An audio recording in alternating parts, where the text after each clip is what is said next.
ఏమైందిరా? దాక్కున్నావు ఈరోజు లైవ్లో రాకుండా. ఆన్ కెమెరా, ఆఫ్ కెమెరా ఏం మాట్లాడుతున్నావు, ఏం మాట్లాడతలేదో నాకు అన్నీ తెలుసు. ఉం? నువ్వు కెమెరా ఆఫ్ చేసి మాట్లాడినా సరే నాకు తెలుస్తుంది. ఎందుకంటే నా దేవుడు అన్నీ నాకు తెలియపరుస్తాడు.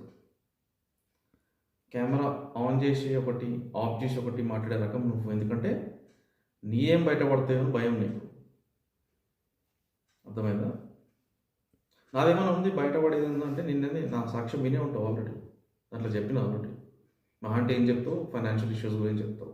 అవును, నేను తప్పుడు అడిగి చేశాను. నేను ఒప్పుకుంటున్నా ధైర్యంగా. అందుకే దేవుడు నాకు అన్ని సిచ్యువేషన్స్ నాతో ఉంటాడు. నీలాగా సర్లే, ఇక్కడి నుంచైనా మారు, చేంజ్ అవ్వు, ఆన్ చేసి మాట్లాడు. దమ్ముంటే కెమెరా ఆన్ చేసి నువ్వు ఏం మాట్లాడాలనుకుంటున్నావు స్ట్రైట్గా మాట్లాడు. వాక్యం అడ్డుపెట్టి మాట్లాడు. నా సాక్ష్యం వీడియో చూసారా? దాంట్లో చెప్పినట్టుగా నా స్థితిగతులు, నా పరిస్థితులు ఏంటి, నేను ఎలా ఉంటున్నాను, దేవుడికి నాకు ఉన్న అనుబంధం ఏంటో ఎలా ఉంటుందో నీకు చూపిస్తాను. మోస్ట్లీ నేను వీడియోస్ అన్నీ నైట్ టైం అని తీస్తున్నా. మీరు చూసే ఉంటారు రైట్ ఇయర్. ఎందుకంటే ఈ విషయాలన్నీ కూడా, ఈ వీడియోస్ కానీ ఇన్ఫర్మేషన్ ఏదైనా సరే బాబు వరకు వెళ్ళొద్దు, వినొద్దు. వాడు యాజ్ మచ్ యాజ్ పాసిబుల్ నేను అవాయిడ్ చేస్తాను. సో వాడు పడుకున్నాకే నైట్లో తీస్తున్నాను వీడియోస్. సో అంటే ఏ విషయాలు ఎంత డౌన్ ఉన్నాయి, ఎంత క్రిటికల్ ఉన్నాయి, మళ్ళీ దాన్ని తీసి వాడి వరకు విని అవన్నీ అవాయిడ్ చేయడానికి. బట్ మీ ముందుకైతే నేను అన్నీ తీసుకురావాలని చెప్పి నేను వీడియోస్ తీస్తున్నాను. ఫస్ట్ నా ప్రేయర్ రూమ్తో నేను స్టార్ట్ చేస్తాను వీడియో. చూడండి.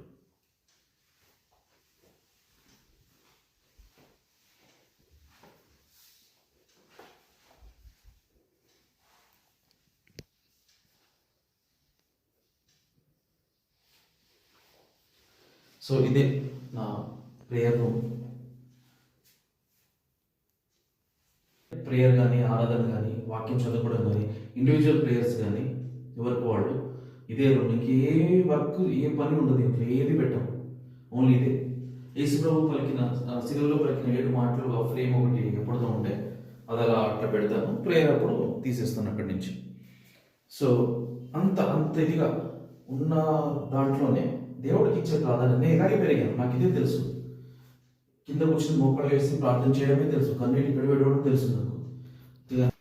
ఇప్పుడు ఎందుకు కూర్చున్నానంటే ఇక్కడ నేను ఊహ తెలిసినప్పటి నుంచి కూడా, అంటే అంతకంటే ముందు గురించి నేను పెరిగిన విధానం కానీ, నాకు తెలిసిన పద్ధతే కానీ మోకాళ్ళు ఊని ప్రార్థించడమే తప్ప నాకు ఇంకేం తెలియదు. ఆడంబరంగా పైన కూర్చుని ఇవన్నీ చేసే అసలు ఆ విధానాలే తెలియదు నాకు. నార్మల్గా ఎలాగైతే ఉందో అలాగే ఉంది. నేను కూడా లైటింగ్స్ పెట్టుకోవచ్చు, ఇక్కడ ఫ్యాషన్ అన్నీ చేసుకోవచ్చు, నేను మోడర్న్గా క్రియేట్ చేసుకోవచ్చు. ఎంతమంది చేసుకోవట్లేదు మేక్ ఓవర్స్, కానీ ఎందుకు చేయలేదు నేను? అది చూస్తూ నేను పెరగలేదు ఎప్పుడు. పరిశుద్ధమైన ఆలయంలో, పరిశుద్ధమైన అంటే ఆయన సన్నిధిలో, ఇది ఒక రూమ్ అయినా అది, కానీ ఆయన సన్నిధిలో ఆయనకి ఇచ్చే ప్రాధాన్యత, ఆయనకి ఇచ్చే స్థానం నేను ఎలా ఉండాలి, నా కుటుంబాన్ని నేను నేర్పిస్తున్నాను దేవుడి పరంగా. మమ్మల్ని చూసి ఇతరులు ఏం నేర్చుకుంటున్నారు, ఇదే కదా కావాల్సింది. ఇంకొక రూమ్ చూపిస్తాను నేను. బాపడు చూడండి.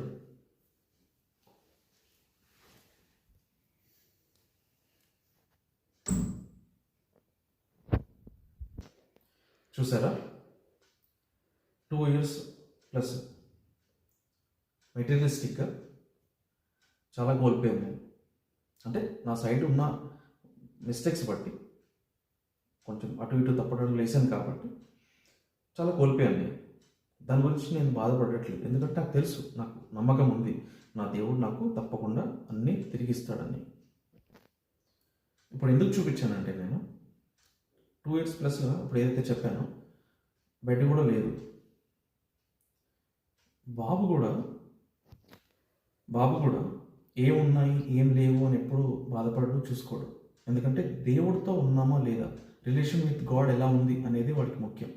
అందుకనే వాడు కూడా కిందే, బెడ్ లేదు, కిందే పడుకుంటాడు. ఇంకొకటి, వాడు చూడలేదు ఇప్పటి వరకు ఏది లేదు. కానీ అది చూశాడు, ఇది చూస్తున్నాడు. రెండిట్లో ఒకటే విశ్వాసం. ఇంకా ఇక్కడ విశ్వాసం ఎక్కువ పెరిగింది. అంటే దేవుడు నాకు ఇంకా డబుల్ ట్రిపుల్ ఇస్తాడు. యోబుకున్న నమ్మకం, విశ్వాసం గురించి చెప్తుంటాడు. ఇప్పుడు అన్నీ కోల్పోయినా తిరిగి ఇచ్చాడు కదా డాడీ దేవుడు అని నాకు చెప్తుంటాడు నేను కొంచెం డల్ అయినప్పుడు. అది దేవుడు తనకి ఇచ్చిన పెద్ద గిఫ్ట్, విశ్వాసం. ఇంకోటి, కొంతమంది ఉంటారు వీడియో కోసం అన్నీ తీసి బయట పెట్టాడు అనుకుంటారేమో. అలాంటివి రావు నాకు. ఇప్పుడు కూడా మీకోసం అన్నీ ఇప్పేసి కోళ్ళు అక్కడిక్కడ పెట్టాలా? సరే, మీకు కిచెన్ కూడా చూపిస్తాను, చూడండి.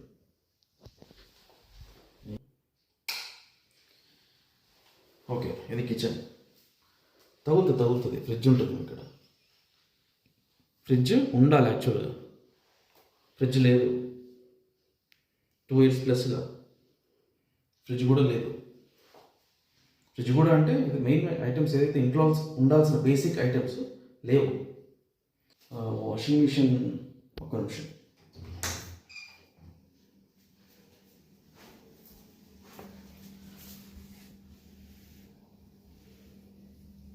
వాషింగ్ మిషన్ ఇక్కడ ఉండాలి యాక్చువల్గా. అది ఎప్పుడే తీసేలా పైన పెట్టాను అని అనుకోకండి, లేదు. ఇక్కడ చూస్తుంది ఏదో సోఫా సెట్ ఒక పీస్, ఇది ఇంకేదో సోఫా సెట్ ఒక పీస్. సో ఇలా 2 1 అలా మిగిలంగా ఉన్నది. ఇది గ్లాస్ గుచ్చుకుంటుంది, గ్లాస్ లేదు.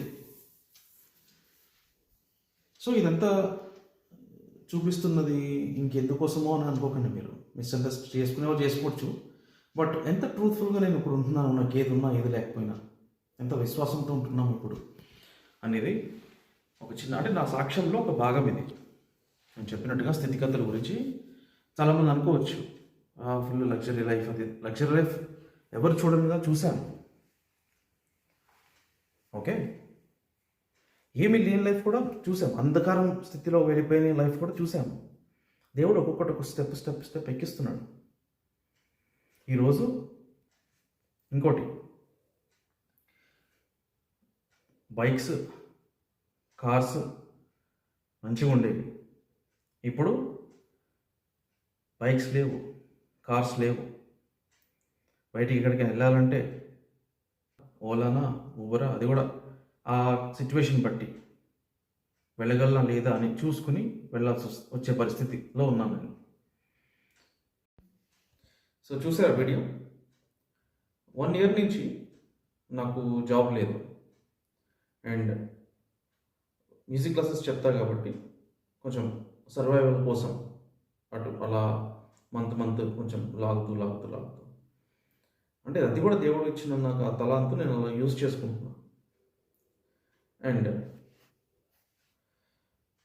ఆఫీస్ నుంచి నాకు రావాల్సినవి ఆల్మోస్ట్ 4 lakhs వరకు ఉంటాయి. ప్రాజెక్టులన్నీ ఆగిపోగా ఇంటర్నల్ ఇష్యూస్ ఏమైనా ఉండొచ్చు, అవన్నీ ఇప్పుడు చెప్పడం అనవసరం. బట్ ఏది జెన్యూన్, అసలు ఏది నడుస్తుంది అనేది తెలవాలి కాబట్టి చెప్తున్నాను నేను. ఇంకొకటి, ఎప్పుడు కాపుట దేవుడు అలా హెల్ప్ చేస్తూనే ఉన్నాడు. సో తిరిగి ఇవ్వాల్సిన వాళ్ళకు కూడా నేను తిరిగి ఇచ్చేస్తాను. అది దేవుడు నన్ను అలా నిలబడతాడు, అలా ఇప్పించేస్తాడు మళ్ళీ. ఎందుకంటే లైఫ్లో అందరికీ సిచ్యువేషన్స్ వస్తాయి. ఎవరో ఒకరు ఎక్కడో చోట ఉంటారు, ఇదే సిచ్యువేషన్స్లో ఉంటారు. కానీ ఇవన్నీ తెలిసి కూడా మీరు తప్పుగా మాట్లాడితే మాత్రం అస్సలు ఊరుకోలేను. అవును, ఫైనాన్షియల్గానే నేను పడ్డాను, కానీ దేవుడు నాకు తిరిగిస్తాడని నాకు నమ్మకం ఉంది. ఫైనాన్షియల్గా తిరిగి నన్ను నిలబెడతాడు. కానీ అప్పటివరకు కష్టపడాలంటే కష్టపడతాను నేను. అలా అని మాటలు పడాలంటే అస్సలు పడడానికి నేను రెడీగా లేను. ఎందుకంటే చాలా చూశాను, ఇంకా చూస్తున్నాను, చాలా విన్నాను.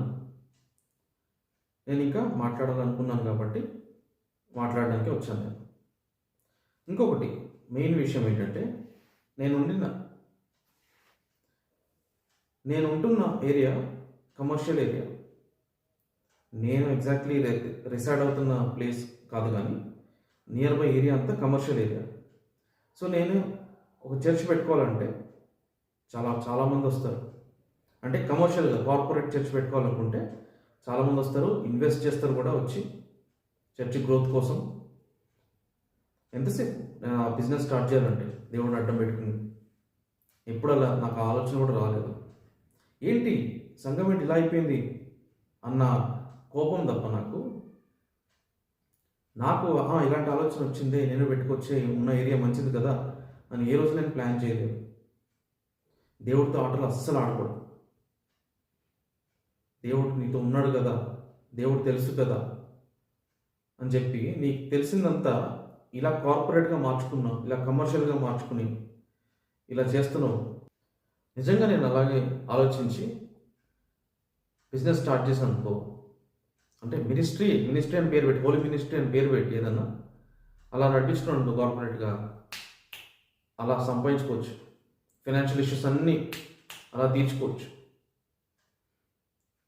చూసావు కదా నా ప్రేయర్ రూమ్ ఎప్పటికీ నా లైఫ్ లాంగ్ ప్రేయర్ రూమ్ అంటే అలాగే ఉంటుంది.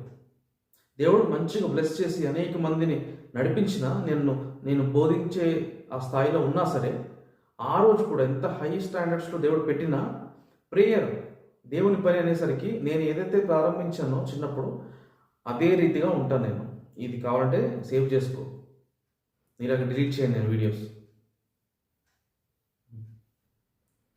ఇద్దరే వచ్చినా 200 మంది వచ్చినా ఇంకా ఎక్కువ మంది వచ్చినా ఎంతమంది వస్తున్నారని కాదు, అక్కడ ఆ ఆత్మను రక్షించే విధానం ప్రాపర్గా ఉందా లేదా, వాక్యపరంగా ఉందా లేదా అనేది నేను చూస్తాను. దేవుడు అదే చూస్తాడు. అందుకే కదా నేను చెప్తున్నాను నీకు నువ్వు చేసేది తప్పని. అభిషేకిస్తానన్నావు, దానికి అర్హులా వాళ్ళు? నువ్వు ప్రశ్నించుకున్నావా లేదా వాళ్ళు ప్రశ్నించుకున్నారా? సంఘం అంతా కూర్చుని దాని గురించి స్పెషల్గా ప్రేయర్ చేశారా? లేదే. ఆ కూటమి ఏం కనిపించలేదు ఎక్కడ. ఎంతసేపు క్యారల్స్, ఆర్ఫనేజ్లు, డొనేషన్లు, డ్యాన్సులు, మ్యూజిక్. ఉపవాసం ఏది? ఉపవాసం ప్రార్థన లేదు. పరిశుద్ధాత్మ కూటమి సంఘంలో కాకుండా ఇంకెక్కడో పెడతారా? పరిశుద్ధాత్మ కూటమి కోసం, ఆన్లైన్ ప్రేయర్ల కోసం ఎక్కడికి వస్తారు అందరూ? దేవుడి పనిని స్టార్ట్ చేసినప్పుడు ఎన్నున్నా ఏదున్నా సరే ఎక్కడ జరగాల్సిందో అక్కడే జరగాలి కదా. అయినా పరిశుద్ధమైన బల్ల ఆరాధనే తీరు రీతి అన్నీ మారిపోయినాయి. ఒకడు వచ్చి అసిస్టెంట్ తీసుకుని అందరికి ఇవ్వాలా? అయినా దాన్నే మార్చేసినవి. అభిషేకం ఎవరికి ఇస్తున్నావు? ఏ అర్హత ఉంది? పరిశుద్ధత ఉందా లేదా? ఎవరు పట్టుకుంటున్నారు బైబిల్? ఓహో, మేబీ ప్లాన్ ఇదై ఉండొచ్చు. ఈ పెద్ద హాలు, ఈ చర్చ్, ఈ ఇన్వెస్ట్మెంట్, ఈ బిజినెస్ గ్రోత్ ఇలాగే కొనసాగాలంటే నేను వాళ్ళని చూస్ చేయాలి, అభిషేకించేసి నిలబెట్టాలి. ఎవరి మెప్పు కోసం? మనుషుల మెప్పు కోసం. ఇంకోటి ఇది కూడా అయి ఉండొచ్చు ప్లాన్. మేబీ ప్లాన్ అన్నను ప్లాన్స్ ఉంటే ఉండొచ్చు. ఏ కలర్ డ్రెస్లైనా వేసుకుని బల్ల తీసేసుకుంటున్నారు, ఏ కలర్ డ్రెస్లైనా వేసుకుని పులిపీఠం వద్ద వాక్యం బోధిస్తున్నారు, పాటలు పాడుతున్నారు, అన్నీ నడుస్తున్నాయి. అభిషేకం తర్వాత వేసుకుంటాం బయట బట్టలు, ముందు వరకు కాదు అని పరిశుద్ధ ఆలయంలో అడుగుపెట్టిన విశ్వాస దగ్గర నుంచి సంఘ పెద్ద వరకు అందరూ తెల్లని బట్టలు, పరిశుద్ధ వస్త్రాలు వేసుకుని రావాలి అని ఖండించి చెప్పే సంఘము ఈరోజు ఏమైంది? పులిపీఠం వద్ద ఉన్న వాళ్ళే. పులిపీఠం వద్ద నాకు అర్థం కాదు, అంతమంది ఎందుకు అసిస్టెంట్లు వెనకాల ముందు?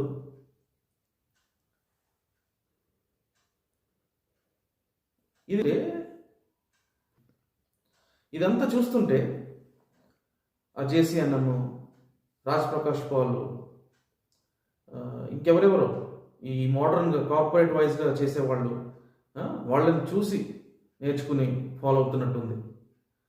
అంటే బైబిల్ తీయట్లేదేమో, అసలు దాంట్లో వాక్యం తీయట్లేదేమో, చదవట్లేదేమో ఎలా నడిపించాలని. అయితే రాజ్ ప్రకాష్ పాల్ బుక్స్ ఉన్నాయంట, అవి తీసుకుని చదవండి, అలాగే ఫాలో అవ్వండి. ఇంకా పరిశుద్ధ సంఘం పేరెందుకు? పరిశుద్ధమైన బైబిల్ ఎందుకు? ఒక చిన్న ఎగ్జాంపుల్ కాదు, రియల్ లైఫ్ ఎగ్జాంపుల్ అది. నా చిన్నప్పుడు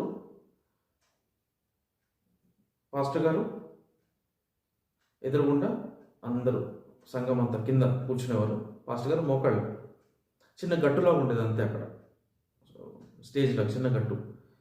ఇటు సైడ్ స్టేజ్ కింద, మళ్ళీ ఇటు సైడ్ స్టేజ్ కింద పాటలు పాడేవాళ్ళు. మగవాళ్ళు పాటలు పాడేవాళ్ళు, ఆడవాళ్ళు వాయిద్యాలు వాంచారు. జస్ట్ తబలా, ఒక కాంగో, మేబీ చిన్న కీబోర్డ్ ఉండదేమో, అంతే. ఇప్పుడు మధ్యలో ఉంటారు అన్నగారు, ఇటు స్టేజ్ మీదే, ఇటు కాన్సర్ట్ లాగా అందరూ. బయట మ్యూజిక్ కాన్సర్ట్స్ అవుతాయి కదా, ఇటు గిటారు, ఇటు బేస్ గిటారు, వెనకాల డ్రమ్స్, కీబోర్డు, ఒక సెటప్ ప్లాన్ చేసుకుంటారు కదా బయట. అట్లా అట్లా ప్రాపర్గా ప్లాన్ చేసుకుని, సెటప్ చేసుకుని దేవుని ఆరాధించు, మంచిదే, నేను అది తప్పనట్లేదు, ఓకే. పులిపీఠం వద్ద ఎవరు ఉండాలి, పులిపీఠం వద్ద ఎవరు చెప్పాలి? అది పులిపీఠం అనుకున్నావా, పెళ్లి మండపం అనుకున్నావా? అన్ని డెకరేషన్లు పెట్టి, ఆ లైటింగ్లు ఏంటి, హ్యాంగింగ్లు ఏంటి, ఒక్క సైగుతో స్టేజ్ మీద ఉన్న వాళ్ళు కిందకి వెళ్ళిపోతున్నారు. అంటే ప్లే చేసే వాళ్ళు అవసరం లేదు, ఇంకా కరాయోకే నడుస్తుంది, కరాయోకే మ్యూజిక్, కంఫర్ట్ చూసుకొని ప్లే చేసేవాళ్ళు కూడా ఉద్యమంతో, తన్మయత్వంతో దేవుళ్ళు లీనమై పాడతారు. వాళ్ళు ఎందుకు దింపేస్తారో తెలియదు.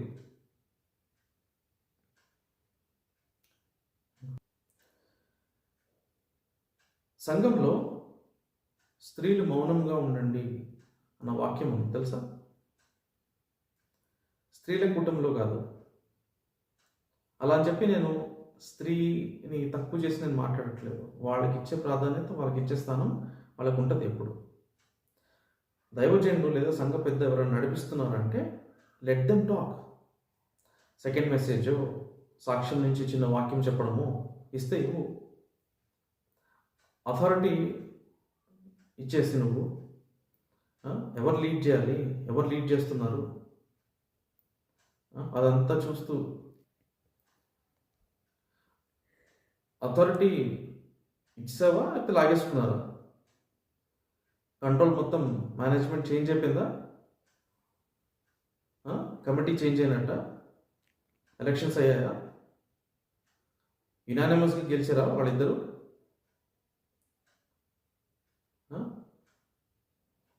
ఫస్ట్ నుంచి ఉన్న సంఘస్థులు, అన్నీ తెలిసిన సంఘస్థులే నోరు మెదపకుండా ఉండి వాళ్ళతో ఏకీభవిస్తుంటే, జేజేలు పడుతుంటే, ఇదేనా దేవుడి వాక్యం నేర్చుకుని ఇన్ని సంవత్సరాలుగా నేర్చుకుంది? ఇదేనా మనిషి మెప్పు కోసమా మీరు చేసేది?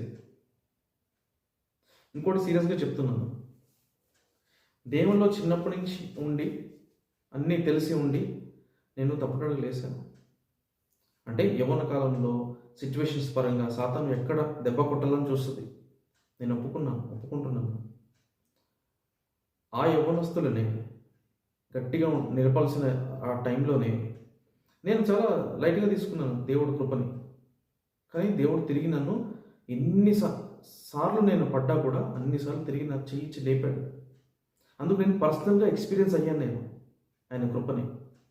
అది యవనస్తులకి నువ్వు వాళ్ళు పడకముందే చెప్పాలి, వాక్యం ద్వారా చెప్పాలి. ఏం చెప్తున్నావు? ఎవరు నడిపించాల్సిన ప్లేస్ అది? ఎవరు నడిపిస్తున్నారు? ఎవరు వార్నింగ్లు ఇస్తున్నారు?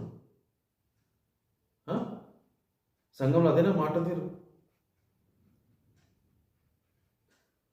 ముందా నోరు ముయించు, ఎప్పుడు ఎక్కడ మాట్లాడాలో తెలియపరచు. ఆ సోఫాలు, చైర్లు, డెకరేషన్లు అన్నీ తీసేయి. ఏదైతే సంఘం స్థాపించావో, ఏదైతే సంఘం విశ్వాసం మీద కట్టబడిందో, ప్రార్థన ద్వారా కట్టబడిందో అలాగే కొనసాగాలి. లైవ్ ఆపేసి తాక్కోవడం కాదు. ముందు అన్నీ తీసేసి కింద నేల మీద అందరు కూర్చోవాలి. ఇన్ని సంవత్సరాలు చేపల మీద కూర్చోలేదు, ఈత చేపల మీద కూర్చునేవారు. తర్వాత కార్పెట్స్ వచ్చినాయి, గుచ్చుపోయాయి ఈత చేపల మీద. అలాగే కూర్చోలేదు అందరూ. చాలా వృద్ధ వయసు ఉండి బాగా ఓల్డ్ ఏజ్ ఉండి కాళ్ళ నొప్పులు ఎక్కువ ఉండి ఎవరన్నా ఉంటే ఒకటో రెండో చైర్లు, నాకు తెలిసి ఒకటే చైర్, ప్రతి ఒక్కరూ చిన్న పిల్లల నుంచి పెద్దవాళ్ళ దాకా అందరూ మోకాళ్ళుని ప్రార్థించేవారు. అలా చేయి మళ్ళీ తిరిగి సంఘాన్ని. పరిశుద్ధ సంఘం పరిశుద్ధ సంఘం అంటావు కదా, తిరిగి పరిశుద్ధ సంఘంగా చూపించు, ఆ వాక్యం తెప్పించు. దేనికి ఎంత ప్రాధాన్యత ఇవ్వాలి చెయ్యి. అథారిటీ ఎవరి దగ్గర ఉండాలి? దేవుడు ఎవరికి ఇచ్చాడు అథారిటీ? రెండింతల ఆత్మశక్తి ఎవరికి ఇచ్చాడు దేవుడు?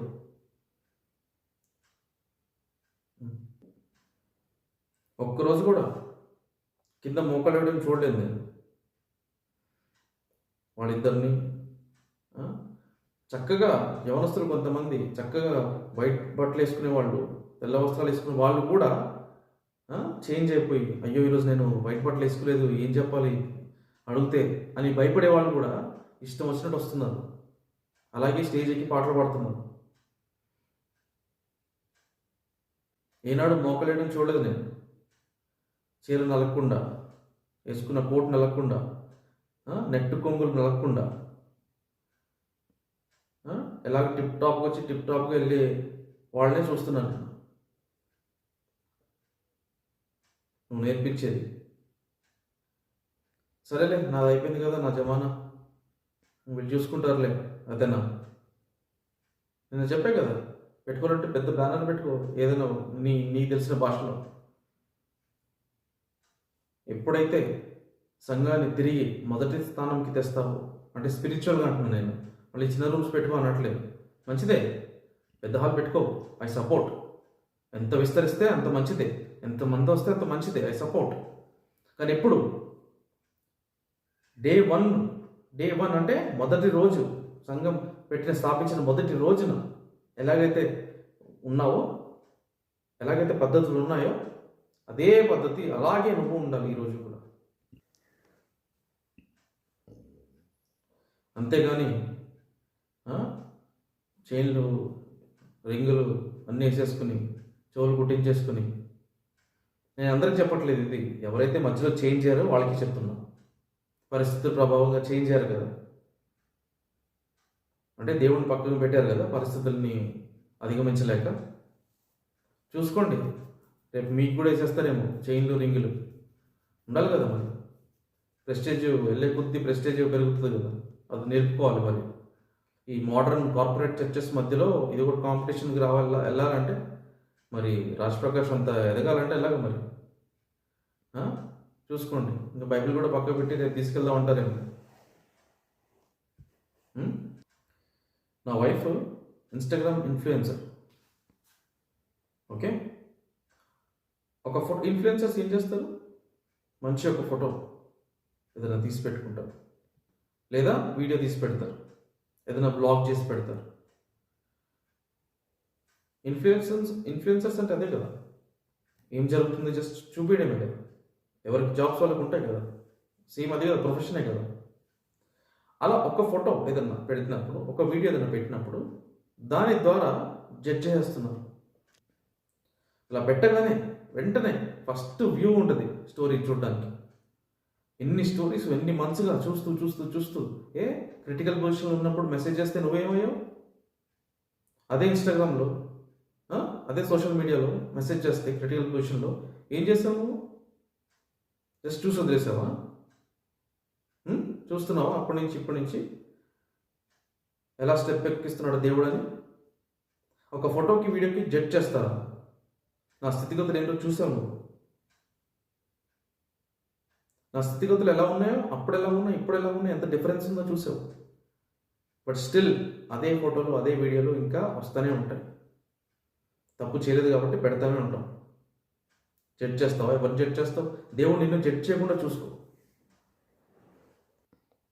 దేవుడి దగ్గర ఎలా ఉండాలో ముందు తెలుసుకో. నీలాగా డ్యాన్స్లు వేయను, అందరితో ఏపీయను. దేవుడు ఎలా ఉండాలో మా కుటుంబానికి నాకు బాగా తెలుసు. మనిషిగా నువ్వు జడ్జ్ చేసేది ఏంటి? దేవుడు ఎక్కడ ఆయన విమర్శలోనికి మమ్మల్ని తెస్తాడా అని ఎప్పుడూ ప్రార్థనలు పెట్టుకుంటూనే ఉంటాం. అలాంటి నేర్చుకో ముందు, అలాంటివి చెప్పు జనాలకి.